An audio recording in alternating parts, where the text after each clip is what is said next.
we'll be having, before we get started, we'll have a brief video talking about Spanish interpretation. But yeah, let's get into it. Thank you so much for joining us today. Hola, me llamo Carl Baloney Jr. y soy el vicepresidente y director de defensa de AIDS United. Bienvenido a AIDSWatch. Estamos muy contentos de que se haya unido a nosotros hoy. Hi, my name is Carl Baloney Jr., and I'm the Vice President and Chief Advocacy Officer here at AIDS United. Welcome to AIDSWatch. We are so glad to have you join us today. Escuche atentamente a la información sobre los servicios de traducción. Seleccione su idioma usando el botón de interpretación en forma de globo terráqueo. Si usted está usando su computadora, el botón de interpretación se encuentra ubicado en la parte inferior derecha de su pantalla. Si usted no desea escuchar la narración en inglés de fondo una vez que haya seleccionado su idioma, vaya a la opción Menú y seleccione Silenciar audio original. Si usted está usando un dispositivo móvil, Android o Apple, haga clic en los tres puntos ubicados en los controles de la reunión y seleccione Interpretación del idioma, luego seleccione Español. Si usted no desea escuchar la narración en inglés de fondo, seleccione Silenciar el audio. Gracias. Comenzaremos la presentación en breve. Thank you. We will begin the presentation shortly.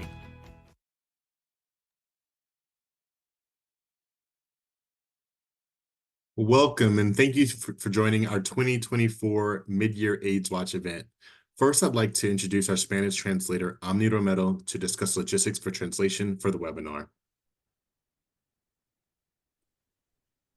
Hello, everyone.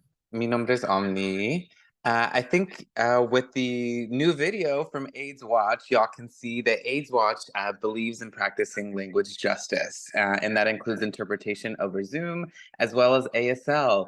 So I will just repeat this in Spanish very briefly, but if any folks have any questions about the interpretation, feel free to send me a direct message and we can support you in accessing the meeting today.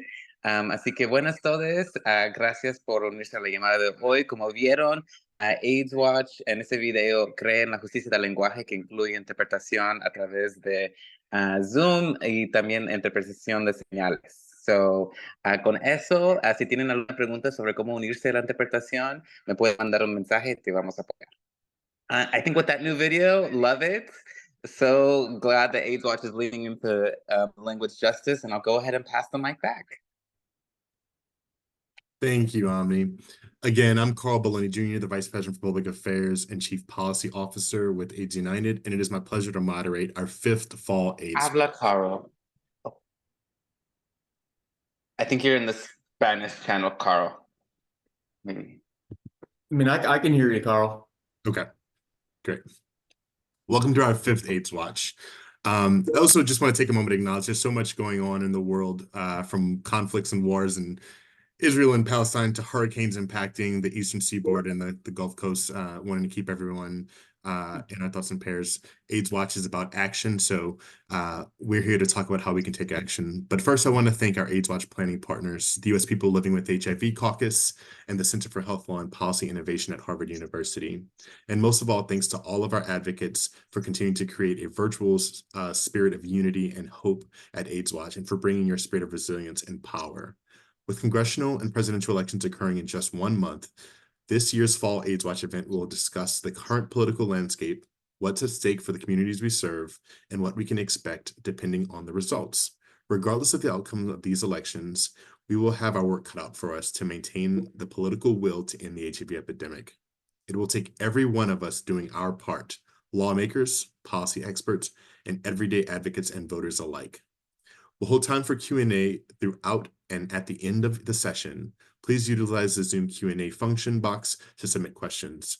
Please avoid using the chat for questions so we can all ensure questions in the Q&A box get voiced or noted for later response. I now welcome Drew Gibson, AIDS United's Director of Advocacy, to discuss the current political landscape. Welcome, Drew. Thanks for that, Carl. Happy to be here for Fall AIDSWatch. I know for a lot of folks, it doesn't need too much introduction, but I think it's worth noting that this is an incredibly important election. I know that we are often told that the current election we're in is the most important election of our lifetimes. And the fact that we've said that in years past doesn't mean that it's still not true right now, because we are still living through the consequences of past elections, and this election will determine what world we live in the future. Our past elections have brought us the Affordable Care Act. It has brought us protections from discrimination for LGBTQ individuals. It has also brought us a Supreme Court and a judiciary that has undermined reproductive rights, that has undone affirmative action, has taken an axe to the Voting Rights Act. Everything that happens politically starts at the ballot box, but that is not where it ends. So we are certainly hopeful that folks on this call will be able to take something away from what this election can and will mean for our communities. And to remember sort of when folks go to the polls, you have boxes that you check for who you are voting for, what ballot initiatives you are supporting or opposing, but you're not just voting for the next president or who represents you in Congress or state legislatures or other down ballot races. You are casting a vote on what the political direction of the country is like, but also what your advocacy and our advocacy looks like over the next, at bare minimum, 2 to 4 years, but even beyond that. Our goals as HIV advocates do not change based on who is in the White House, who controls Congress. Those goals don't change, but our tactics do. And what is possible changes based on who is in power and whether or not they are able or willing to listen to the needs of our communities. So it is certainly my hope that at the end of this, we will be able to continue working. This is not a one-off. Fall AIDSWatch is a way, hopefully, to keep folks engaged in both federal and also state and local advocacy throughout the year. But this is also just a stepping stone towards hopefully the work that you're doing in your own communities, the work that we will be doing in March during next year's AIDSWatch, and really a reflection of the way in which we show up in these spaces. So hopefully this will be a great experience, and I will pass it back to, I guess, Carl to send it on to our next section.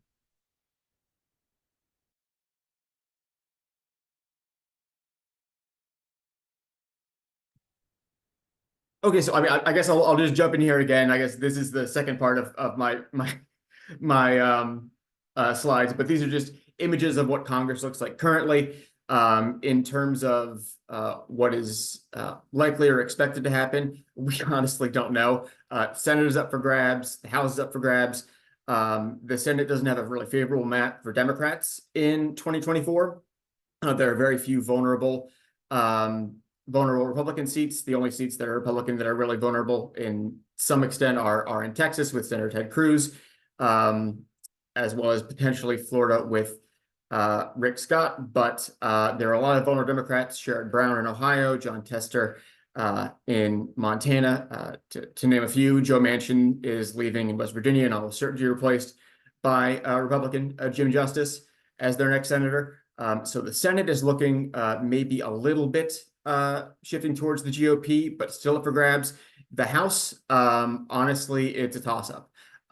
We saw in the midterm elections back in 2022 that Democrats certainly outperformed expectations. That's not a guarantee to happen this way, but it'll be interesting to see how some of the spaces that voted for President Biden, but also voted in Republicans in 2022 and vice versa, behave in the 2024 election. Honestly, the top of the ticket normally carries the most weight, so it's unlikely that we'll see too much ballot splitting. But there are a number of different scenarios that we need to plan for, and we'll get to later on in this presentation that will determine how we conduct our advocacy. But as of right now, things are about as tight as it has ever been in an election in this country. So now I'll pass it on to the next slide.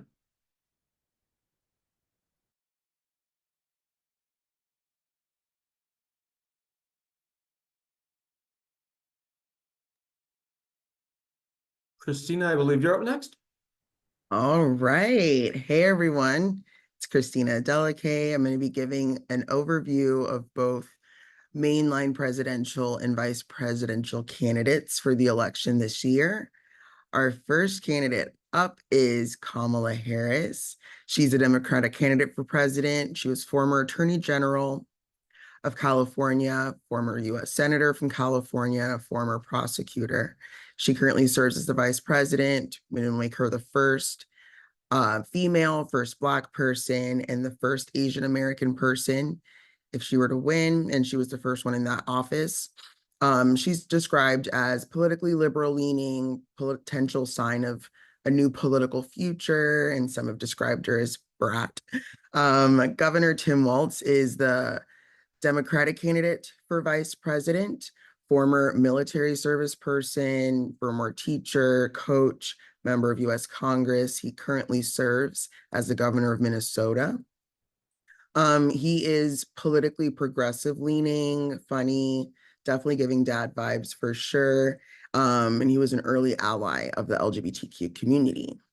Donald Trump is the Republican candidate for president. He's a former business owner, reality TV star, and the former president. Described as politically conservative leaning, even though he was formerly liberal, hot-tempered, impulsive. Senator J.D. Vance is the Republican candidate for vice president, former author, former military service member, lawyer, venture capitalist, currently serves as the US Senator for Ohio, and described as politically conservative leaning, even though he was formerly liberal and anti-Trump, ironically. And he's also a bit more on the extreme side politically. Next slide. So comparing their records with Kamala Harris, she's had an inconsistent criminal justice history record. While she was a prosecutor in California, she incarcerated people for marijuana and was against ending cash bail, which both disproportionately impact lower income communities and Black and brown communities of color. However, she did shift on this position before she entered the Senate, right before. She has since co-sponsored legislation during her time in the Senate that would have banned police from using chokeholds, no-knock warrants, set a national use of force standard, and would have created a national police misconduct registry. And also would have reformed the qualified immunity system, which shields police from liability. She also, during her time, worked to address climate change. The Biden-Harris administration signed the Inflation Reduction Act, and they are also able to provide economic relief to Americans with the American Rescue Plan when that was signed into law. With Donald Trump, to contrast, he was able to get tax cuts for the rich. He signed and passed his tax law in 2017. The law was very much skewed towards the rich, and households in the top 1%, received a tax cut of more than $60,000 in 2025. That's what it's projected, compared to less than 500 for households in the bottom 60%. And so it's definitely not for everyone. And it also was really expensive, and it helped to erode the US revenue base, which is what we need to fund a lot of the programs that are important to our communities. Another thing that he did was, nominated the Supreme Court judges that overturned Roe versus Wade, which, definitely impacted abortion access in this country.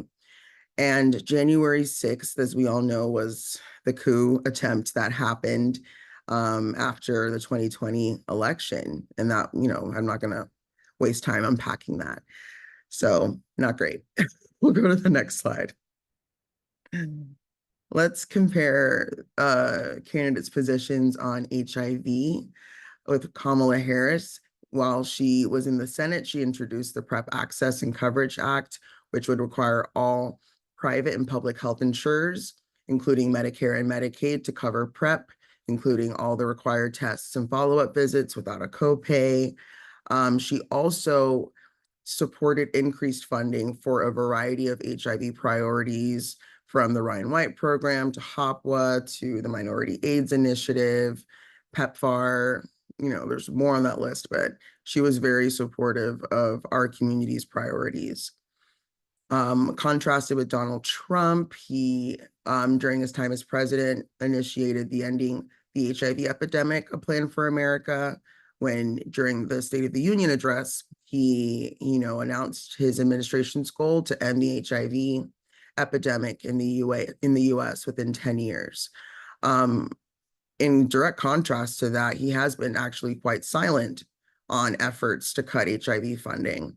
After the EHE process and plan, Donald Trump has not said a word about current efforts to reduce HIV funding, cut HIV programs. So there's some dissonance there.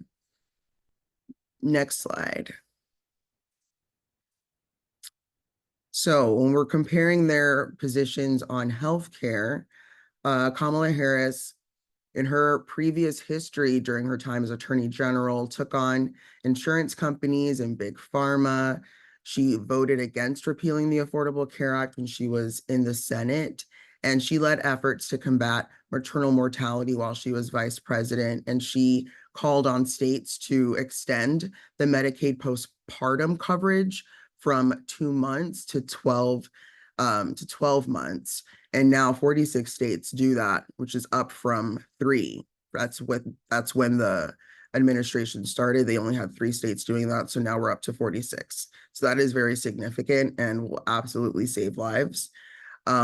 She also, while as VP, made the tie-breaking vote in passing the Inflation Reduction Act, which gave Medicare the power to negotiate with big pharma to lower drug prices. And, she and President Biden also removed medical debt from credit reports and helped cancel $7 billion of medical debt for Americans. In her current platform, she believes that making affordable healthcare is a right, and she wants to, expand and strengthen the Affordable Care Act.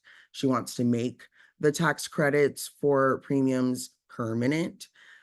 She also wants to extend the $35 cap on insulin and $2,000 cap on out-of-pocket spending for Americans. And she's definitely in support of healthcare. On the flip side, Donald Trump attempted to repeal the Affordable Care Act during his time as president. And, even as recently as the presidential debate that just happened, when asked about his plans for the Affordable Care Act and for healthcare, he responded by saying that he only had concepts of a plan. And this is after he attempted to repeal the Affordable Care Act, which provides life-saving healthcare to a lot of people. So in his current platform, there is not a ton of information about the healthcare, I guess just concepts of information. It says increase transparency, promote choice and competition. That's directly pulled from his platform on his website. He also says he wants to expand access to new affordable healthcare and prescription drug options, and wants to protect Medicare. So though that's his platform, that's that. And I will pass it off to the next speaker.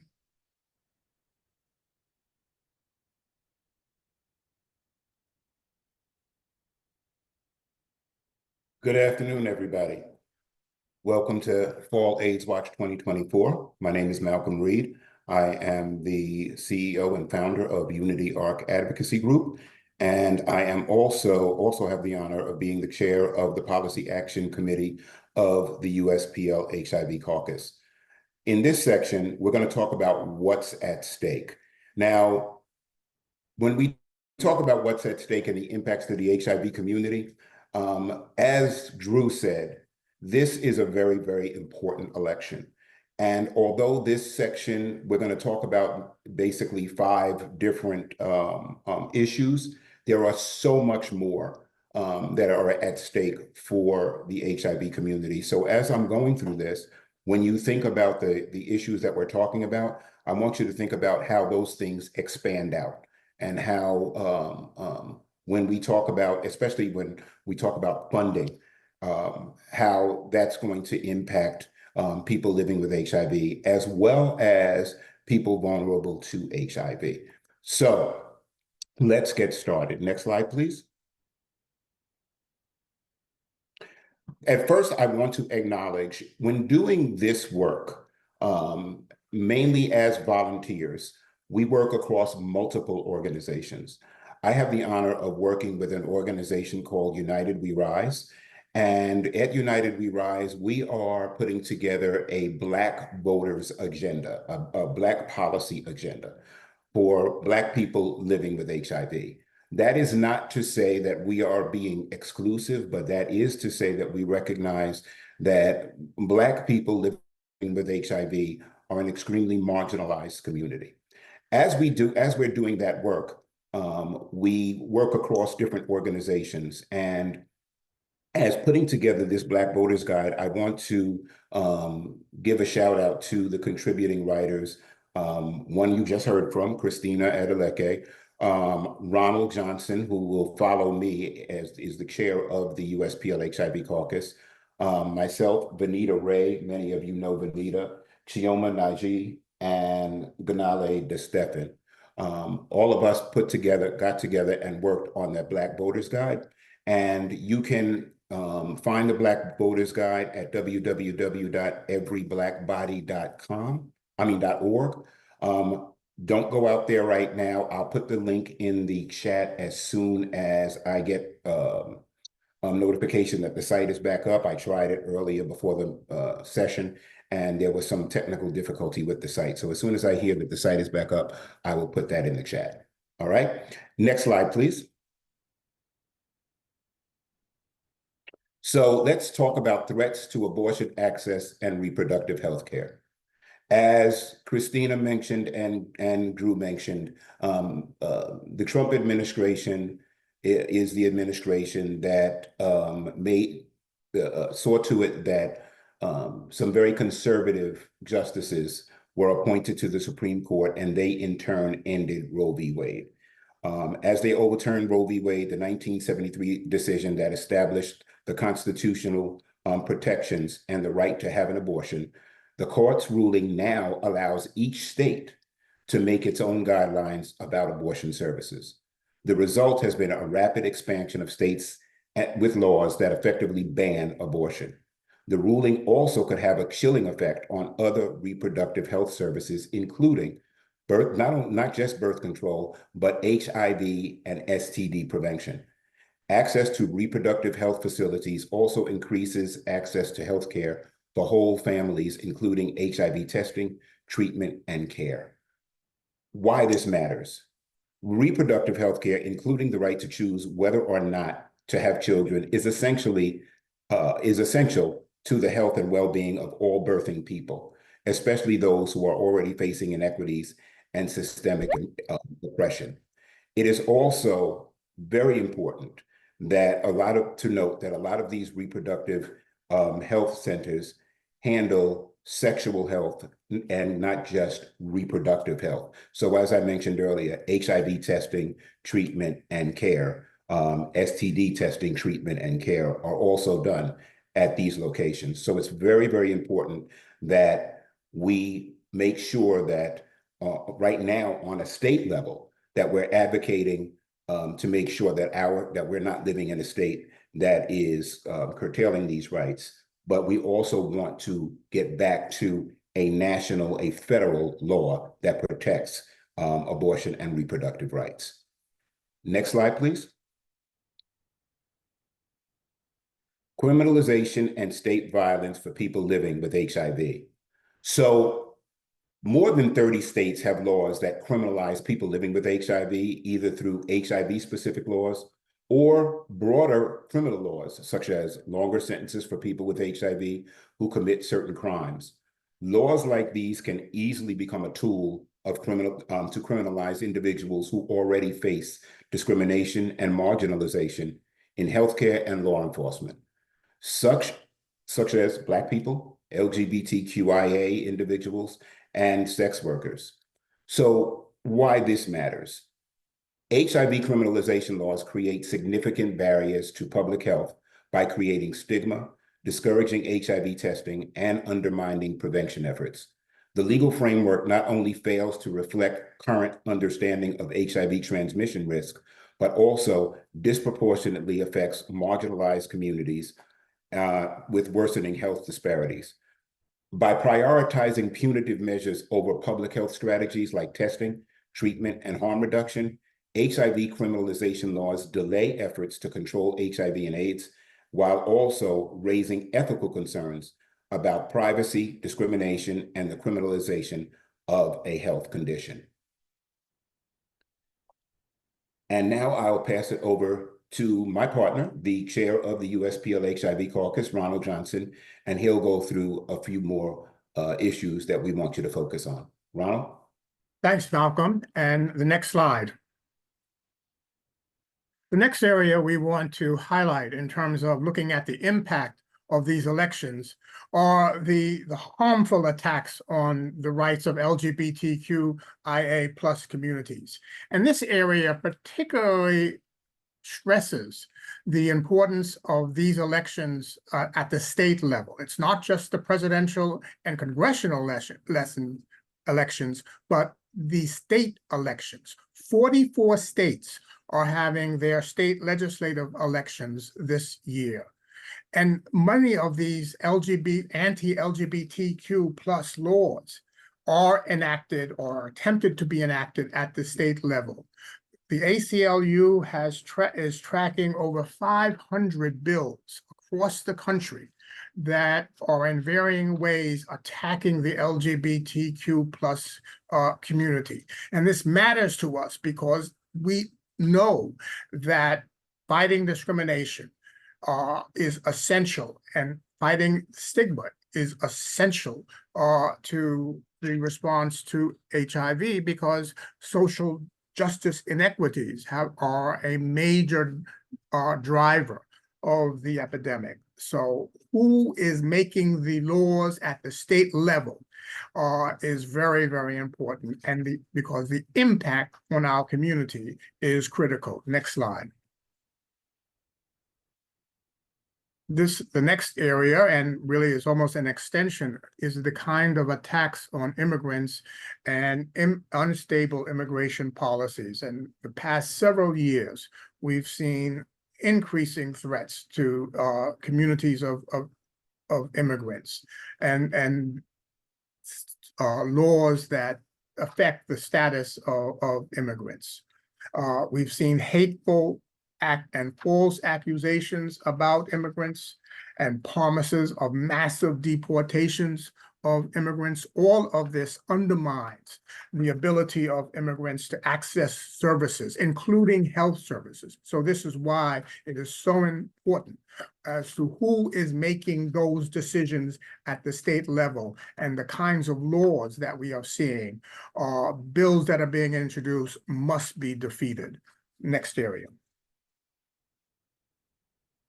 Next slide. The final area that we want to highlight are the threats of cuts to HIV care and prevention funding. For the second year in a row, the congressional majority in the House of Representatives has outlined bills that would include drastic, draconian cuts to HIV funding, including zeroing out the Ending the HIV Epidemic initiative. We were able to get most, if not all, of those cuts defeated last year. That has resulted in level funding, and we all know that level funding does not keep pace with the epidemic.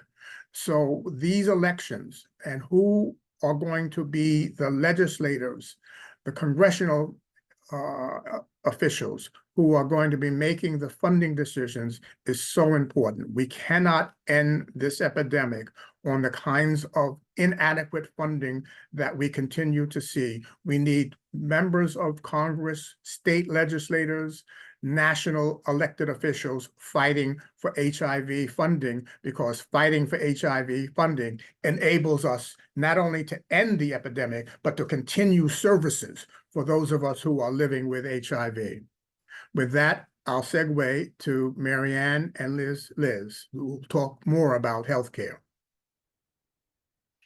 Hello, everyone. My name is Marianne. I use she, her pronouns, and I'm an attorney at the Center for Health Law and Policy Innovation at Harvard Law School. I'm going to talk a little bit about what is at stake when it comes to healthcare in this country.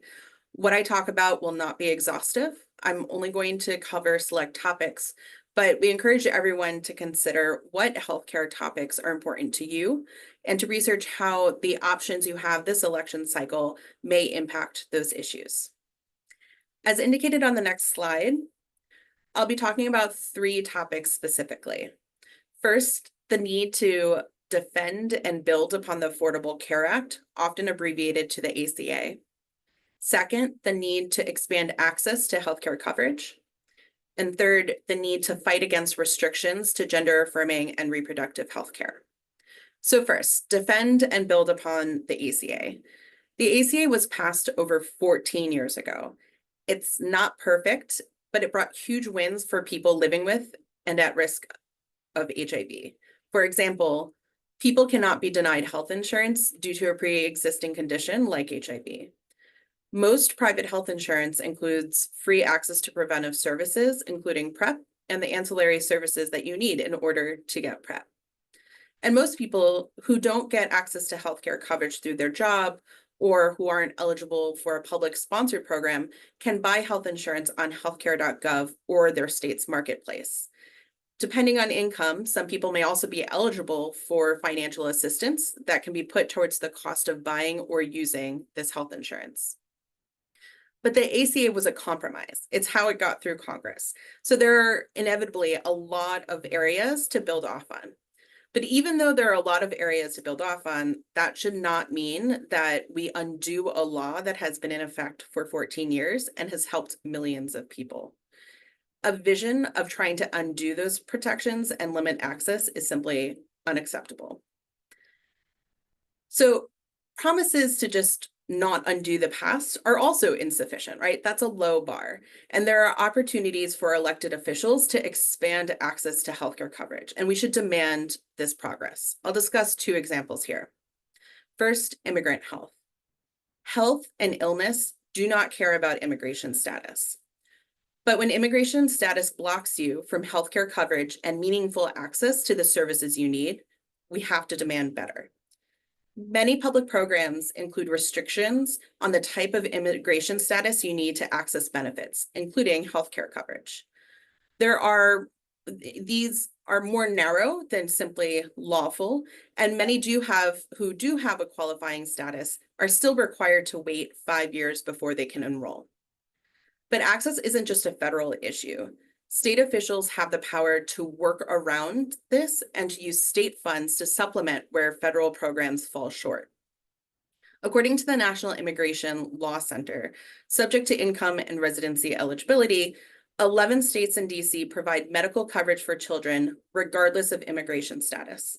And 24 states and DC provide medical care to pregnant people regardless of immigration status. Additionally, 6 states and DC have expanded fully state-funded coverage to some income-eligible adults, regardless of immigration status. So opportunities for progressive policymaking exist on both the state and federal levels. The second example is about Medicaid expansion. The Affordable Care Act allows states to access enhanced federal funding if they expand Medicaid coverage to nearly all adults with incomes up to 138% of the federal poverty level. This comes out to just over $20,000 for an individual. Prior to the ACA, states had very uneven Medicaid eligibility level for adults, meaning your access to healthcare coverage was vastly different depending on where you lived. Unfortunately, that's still the same case in some areas. There are 10 states, Wyoming, Wisconsin, Kansas, Texas, Tennessee, Mississippi, Alabama, Georgia, South Carolina, and Florida that have refused to expand their Medicaid eligibility levels. This does a great disservice to adults living in those states. Federal money is being left on the table, money that could help hospitals cover uncompensated care costs and help secure healthcare access for an estimated 1.5 million uninsured people who don't have affordable coverage options. In many states, passing a law is a necessary component to make changes of this measure to the state's Medicaid program, which really underscores the importance of state legislative elections this fall. And while state officials do take the lead on expanding Medicaid eligibility, federal officials can also help. In 2021, the American Rescue Plan created a new temporary financial incentive to make Medicaid expansion even more alluring, if you will. And so federal officials can certainly continue to find other creative ways to help the residents of those 10 states access affordable health care. But expanding access to healthcare coverage isn't meaningful if that coverage isn't comprehensive and encompasses gender affirming and reproductive healthcare. And the past couple of years have seen huge losses in access to gender affirming and reproductive healthcare, particularly in Southern and Midwestern states.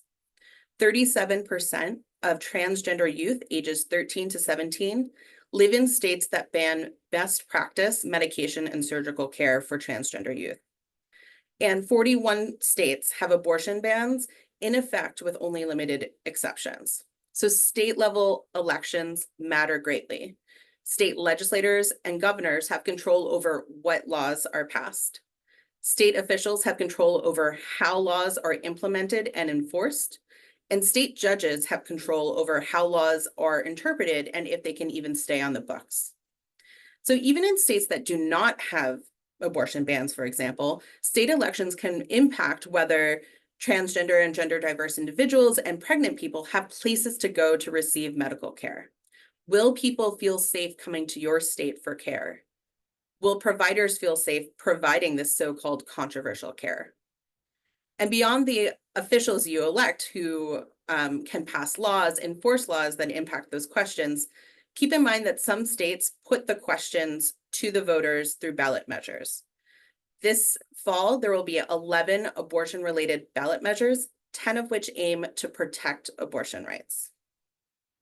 So all in all, the takeaway from my portion here is that a lot is at stake for healthcare in this election cycle. Opportunities for good and for bad exist on both the federal and state levels, and there are important considerations as you make your decisions and talk with your loved ones about the election. I'm going to now pass the mic over to Liz Kaplan to talk about judges and the Supreme Court. Thank you.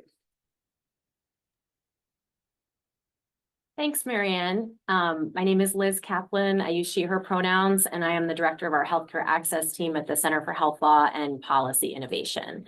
You can go to the next slide.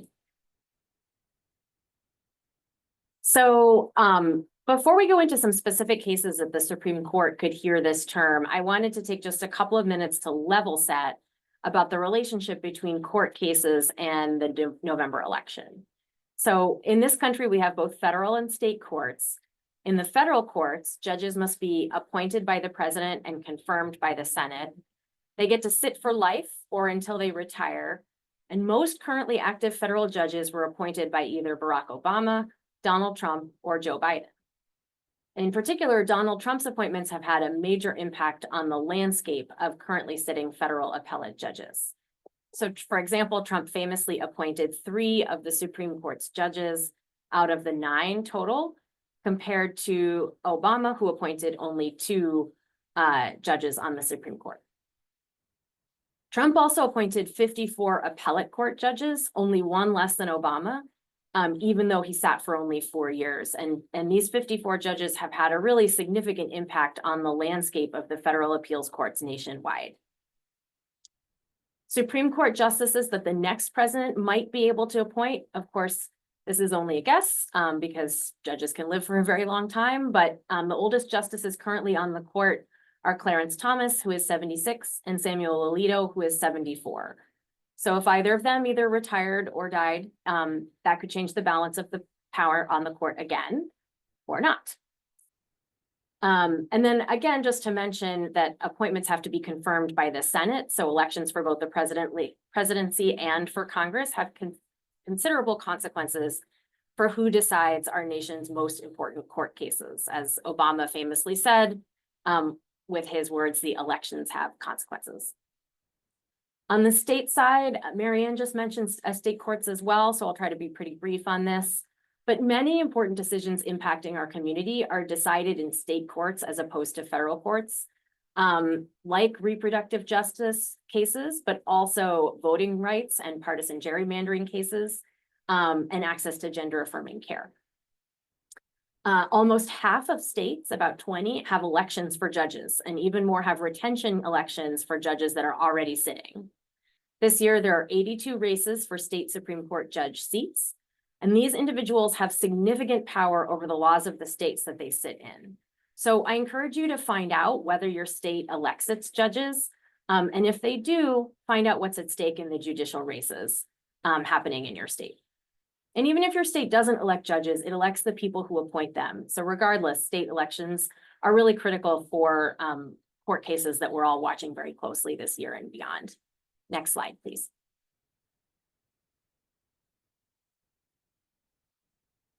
Going to activity in the US Supreme Court, there are two cases that we are following very closely for their potential impact on the HIV community. One is US versus Scrimeti, which concerns a constitutional challenge to a Tennessee ban on gender-affirming care for minors. This is an appeal from a decision of the Sixth Circuit, which upheld the ban on gender-affirming care for children. It will be briefed and argued later this fall and winter, and probably decided by the Supreme Court as early as next summer. Braidwood versus Becerra may go before the Supreme Court this year, or it may not. This concerns a challenge to the Affordable Care Act preventive care mandate, which requires most private insurers to cover PrEP and other preventive care without cost sharing, meaning that these services are free to consumers with insurance. The Fifth Circuit found that the preventive care mandate was unconstitutional as to USPSTF, which issued the recommendation that the preventive care mandate cover PrEP. Although the decision formally changed the law only for the plaintiffs in the case. So for the present moment, all privately insured individuals should still have access to PrEP without cost sharing. The Department of Justice has filed a petition asking the Supreme Court to take this case up, and we'll probably know whether they will by the end of the year. If they do decide to hear this case, they will likely issue a decision, either striking down the mandate entirely or potentially changing it to render the statute constitutional by next summer as well. And then longer term, bear in mind that many judges can sit for many years, often 10, 15, or even more years. So there will also be many other issues and cases to think about that will be important for our community coming up in the years to come. These cases include issues like continued attacks on reproductive justice and the administrative state, which is especially important for administering our nation's healthcare laws. Also, efforts to use religious freedom to justify discrimination against our communities and others. So when we think about the impact on the courts, it's not just about the court term in the year to come, but also for many years down the road. Thanks. And I'll pass it over to the next speaker.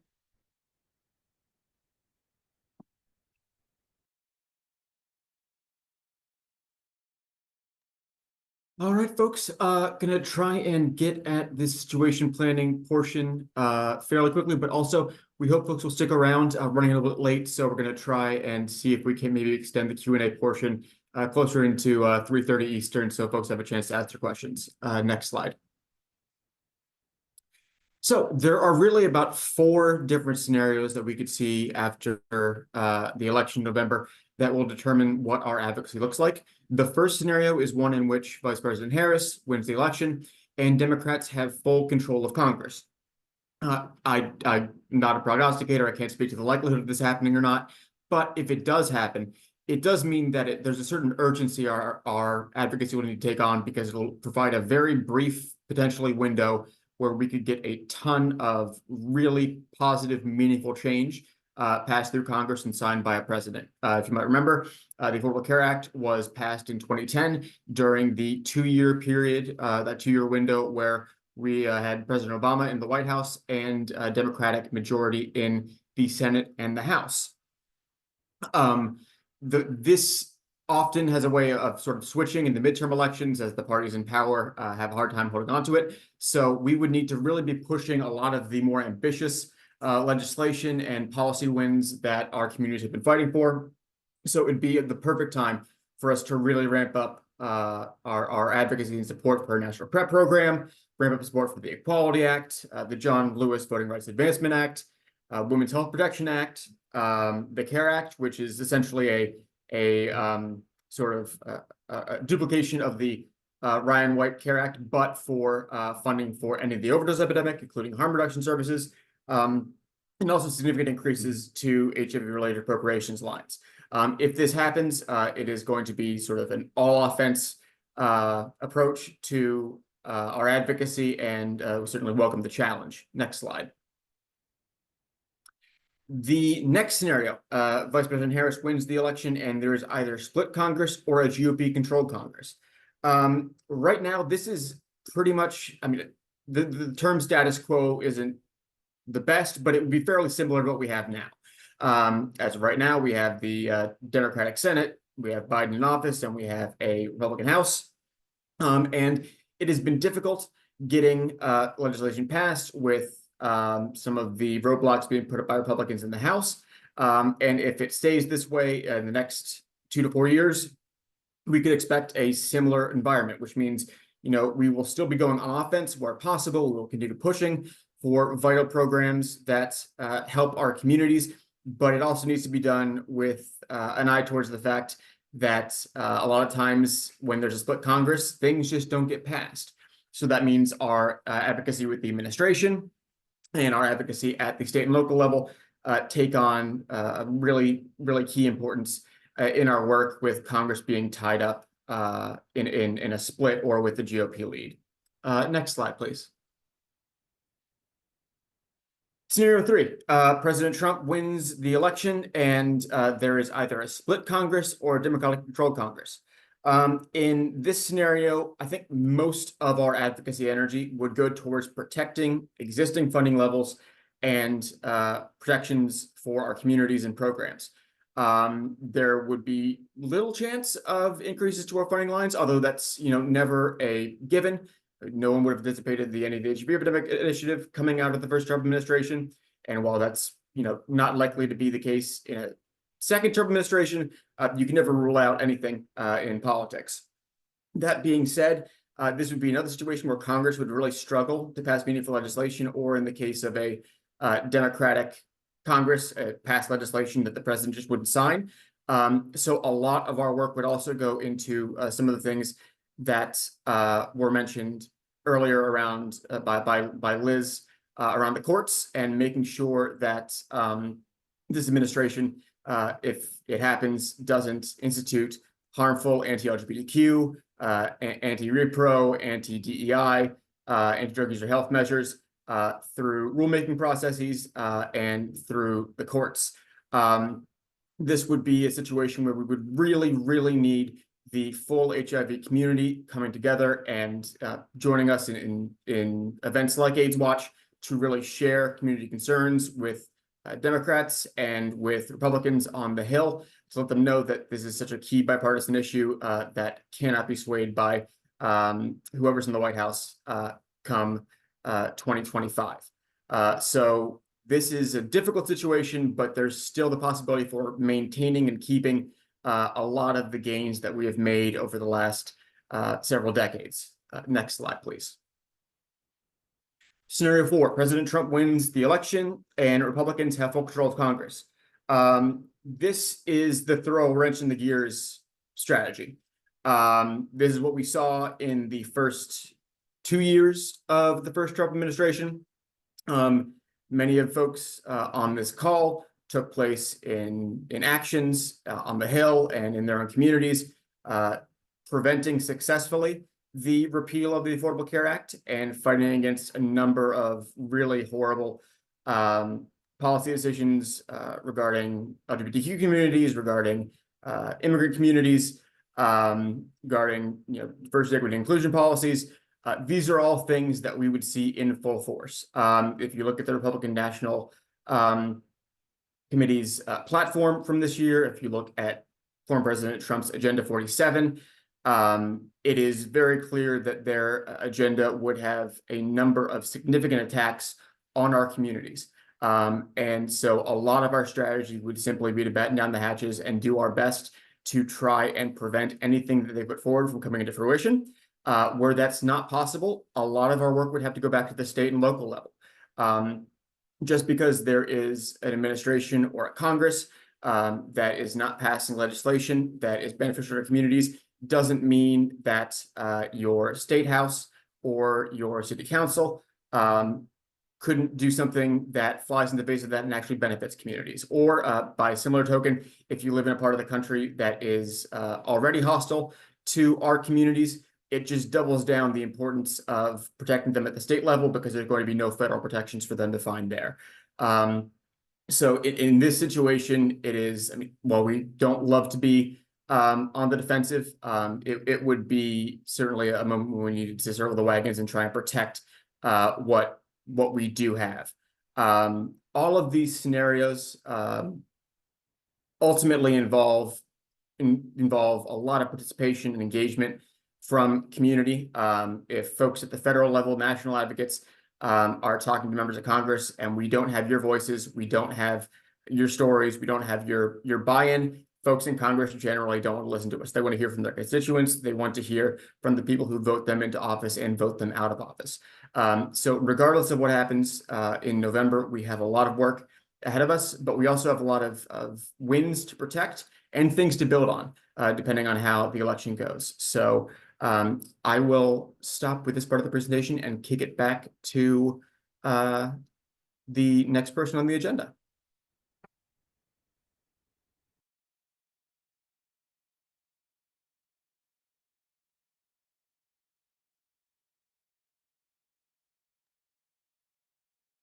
Do we have PW? Who's on deck?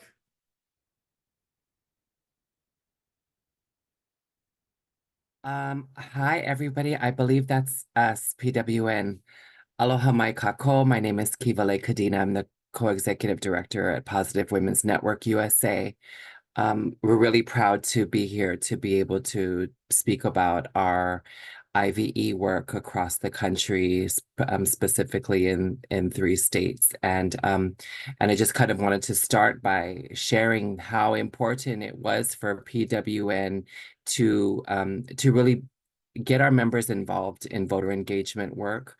We realized, I mean, as everyone knows, some of the most vulnerable populations around the country are not showing up at the ballots, at the booths. And so it is our mission to involve women at all levels of policymaking and decision making. And so it's only obvious that we would want to get our members involved and normalize the electoral process and being a part of the elections, being a part of the conversation, and help steering our communities into the booths again.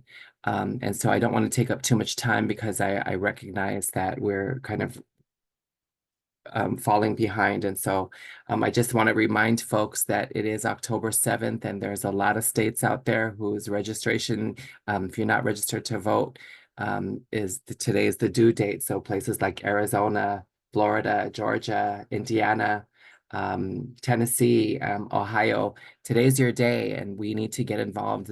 We've seen really, really important presidential elections over the last 16 years. Really significant changes has happened with each president. And so it's really important that PWN is involved in being a part of the positive change for our vulnerable communities, and especially women living with HIV. And so I would like to pass it off to our voter engagement manager, Sam Pfeiffer, to tell you about our voter engagement work around the country.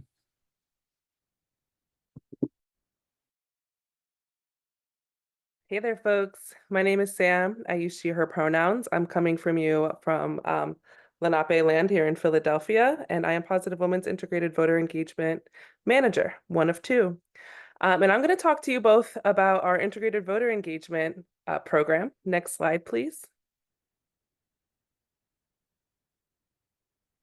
Thanks. So as you heard a bit from Kivale, PWN's chapters run integrated voter engagement programs in 3 states. That's Texas, Colorado, and Pennsylvania. And we throw down all year long. Integrated voter engagement is an organizing strategy that is used to build power. And we're building women living with HIV power and leadership throughout those 3 states.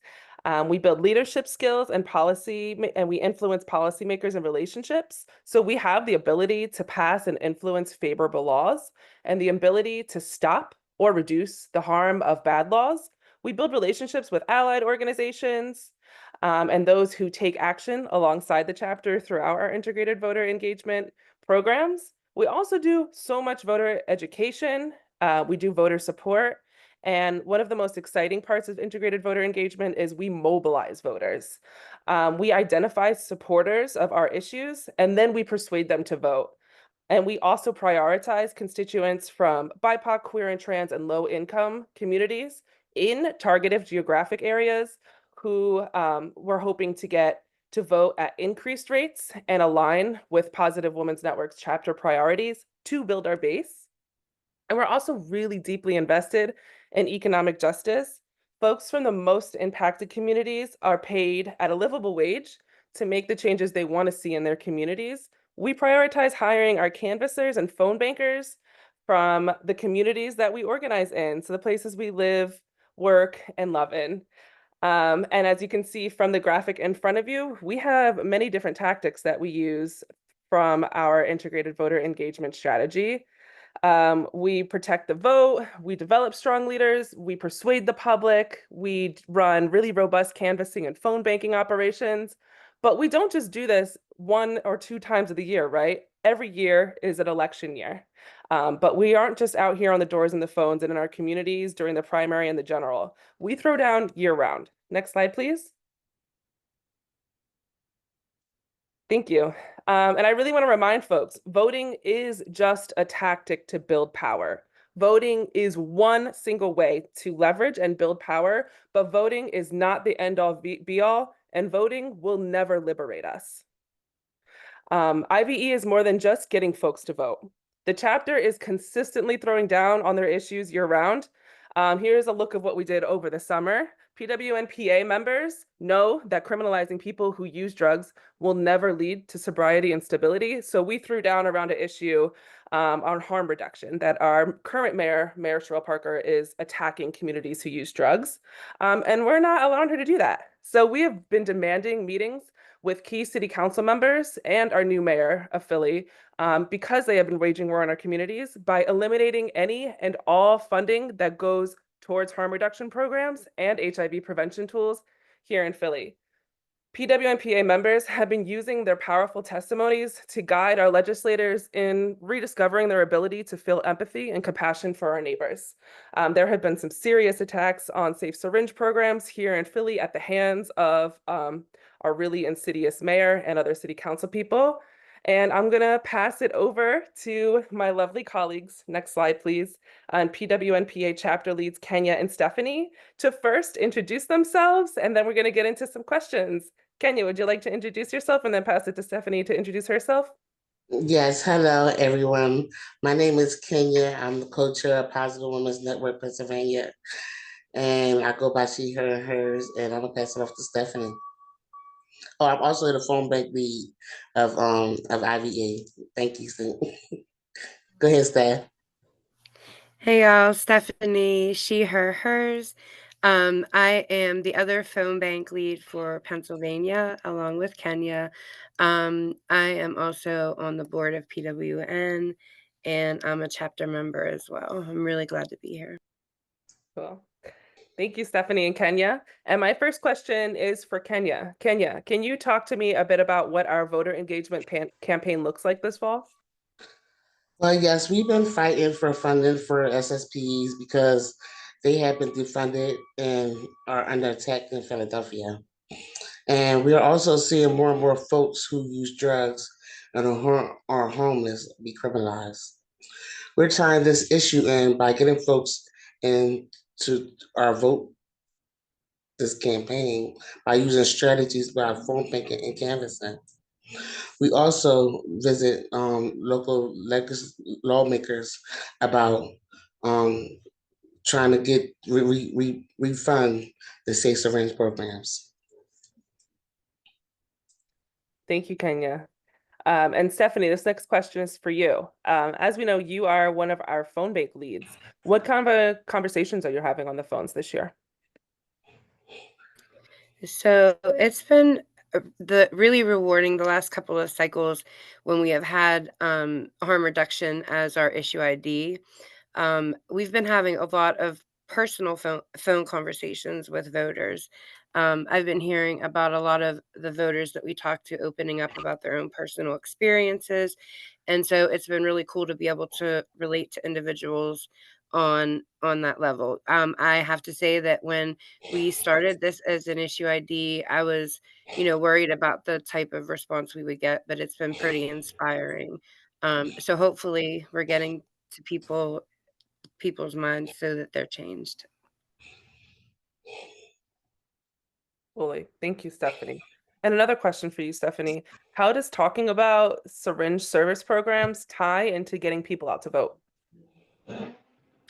So yeah, it's similar to the question I just answered. A lot of people have loved ones who use drugs, and being able to show them that there's steps that they can take in order to help our communities has also been really inspiring. A lot of people don't know exactly what harm reduction looks like, so it's also been amazing to be able to educate people while talking to them about why they should, get out and vote.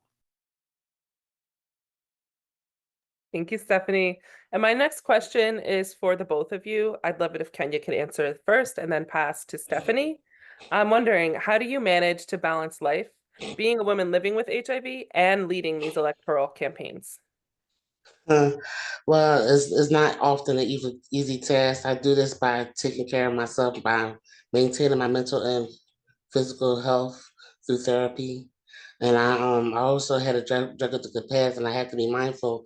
I could have been one of the ones that's been stigmatized, and I had to take great care of myself. So this is an example, and I do this by, you know, staying engaged and educating others. And also, it also pays the bills. Thank you for that testimony, Kenya. Over to you, Stephanie. Yeah, so this is a pretty deep question. I think that it's really easy for me to do this work. My life intersects with a lot of the issues that on the phones talking to voters about. So you know, I try to stay active, and also, the community of women that I am working with is also very therapeutic for me. So it doesn't even really feel like a job. These are issues that I'm concerned about every day. And so it's just another way to advocate not only for myself but others by doing the work. Thank you, Stephanie. And my next question is also for the both of you. Would love Kenya to answer first. If someone was on the fence about volunteering with you this cycle, what would you say to them? Well, I often go to the question of what matters most in your community, and how can it impact your community by educating others. Brilliant. Thank you, Kenya. How about you, Stephanie? So I would say, for PWN, volunteering is awesome. It's fun. I know that the canvassers have a lot of fun with the work that they do, the phone bankers, and it is a way for people to become engaged with other members of their community that care about the same issues. So that's the way I try to approach things when people are like, I don't know if I have time to volunteer. I was once someone who was on the fence about getting out there and, being an active voice in my community. But once I started it, it was life changing. So I try to just relay my personal experience as well. Yeah. Well, thank you, Kenya and Stephanie. We are so incredibly in awe of all of your incredible work that y'all do with the chapter and, the love that you provide for our communities. Next slide.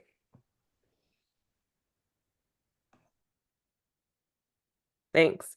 And y'all heard Kenya and Stephanie? It's time to get involved. Every year is a very serious election year. But as someone shared earlier, there is a lot on the line this year. I know folks are probably tired of hearing that, but it is so true. And I have a few really powerful ways that folks can get involved. One, please check your voter registration.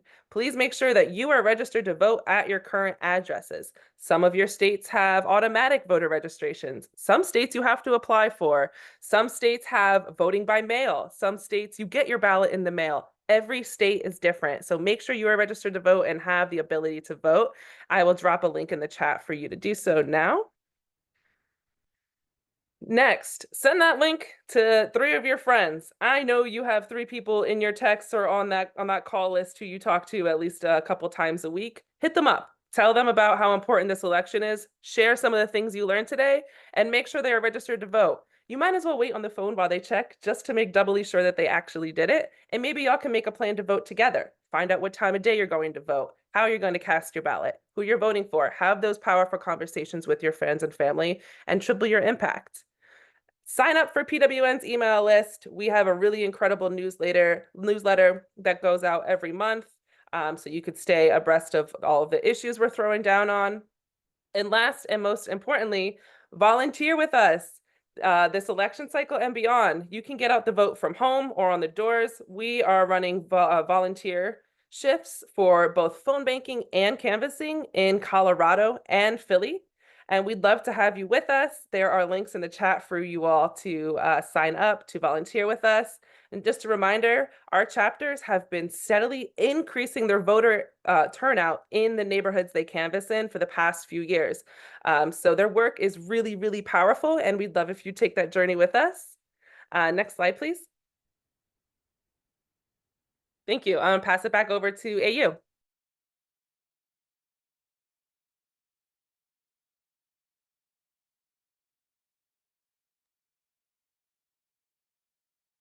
Thank you. Go ahead, Sadie. Okay. Hi, humans. I am Sadie Nachoya. I use she, her pronouns. And I want to talk a little bit about state level policy. So, state level policy is such a critical battleground for the fight against HIV and AIDS. I am also reintroducing AIDSWatch at Home. So, AIDSWatch at Home was reintroduced in this year of 2024, and it is aimed at igniting state level policy. So, I've seen a lot of people in the chat talk about state level work. This is the program you want to be able to get involved to take that advocacy work to another notch within your own homes. The main mission is that it is promoting continued advocacy efforts through their state legislators and through state coalitions. And so I wanted to announce, if you can go to the next slide, this year's AIDSWatch at Home is proud to partner several 8 states that are leading the charge in the AIDSWatch at Home program. So Mississippi, We the Positive Coalition, Alabama, AIDS Alabama, the Aliveness Project in Minnesota, Blackout Inc. for Missouri, Housing Works from New York, Ending the Epidemic Coalition, Equality Federation of Georgia, and the Louisiana Coalition on Criminalization and Health. So super excited for these states that are going to be pushing in some work. If you are a part of a state coalition or a state organization that is passionate about HIV at your state level, I encourage you to apply for 2025, 2026. I'm going to put my information in the chat. Remember that we're all in this together. And I'll turn it back over to Christina. Thank you. Thank you. So we just wanted to wrap up and let y'all know that there are so many different resources that we have available to help support you during the election season. A lot of the groups that have spoken, like PWN, have amazing resources as well. If you head over to our election center, you'll find resources including the HIV GOTV Communications Toolkit, which has social media graphics, copy, email copy that are election themed for our community to use ahead of the election. We also have the United We Rise Black Voters Guide available that we collaborated with United We Rise, which I think y'all saw a visual of that earlier. That's available and has some additional voting resources like what's at stake, how to make an informed vote. And then we also have the state level HIV questionnaire that you can use in your community to get your candidates' opinions about HIV and other intersecting issues. And you can also use it to host events ahead of the election. So we have a mixture of resources. And again, all of those resources can be found in the Election Center on our website. All right, pass it over to Carl.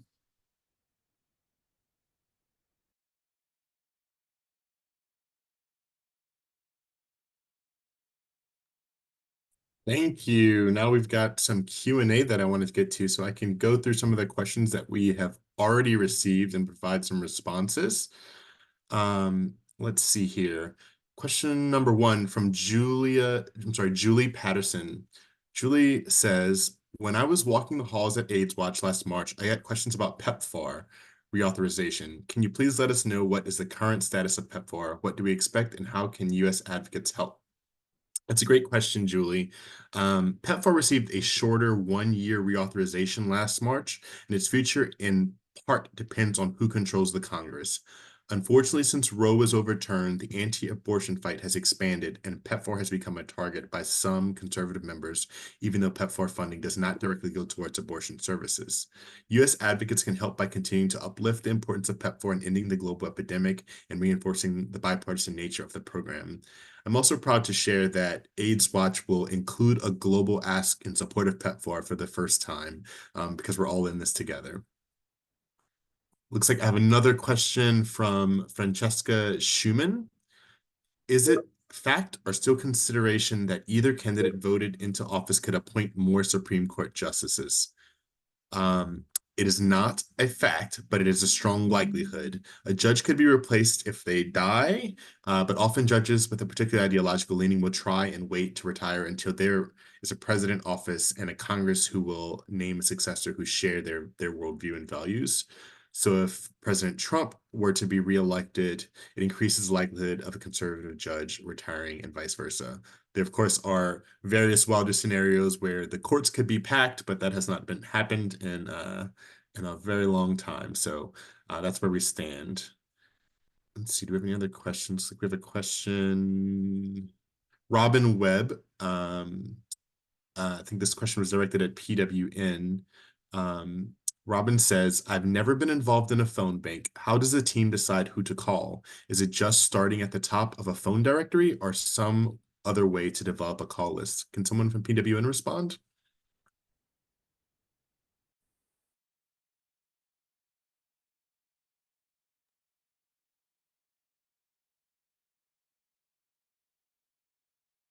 Hi, sorry, Carl. I was looking for my camera button.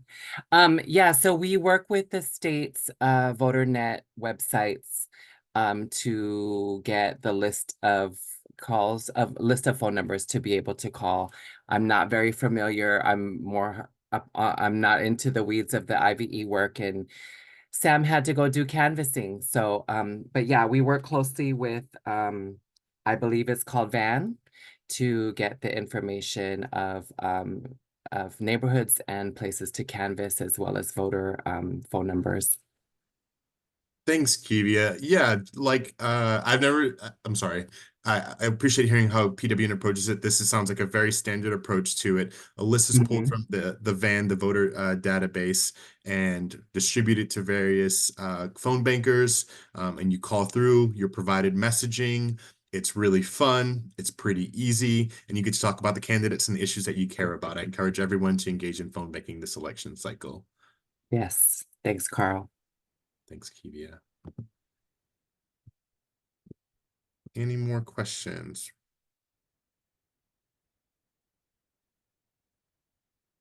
Okay, I don't think I see any more questions.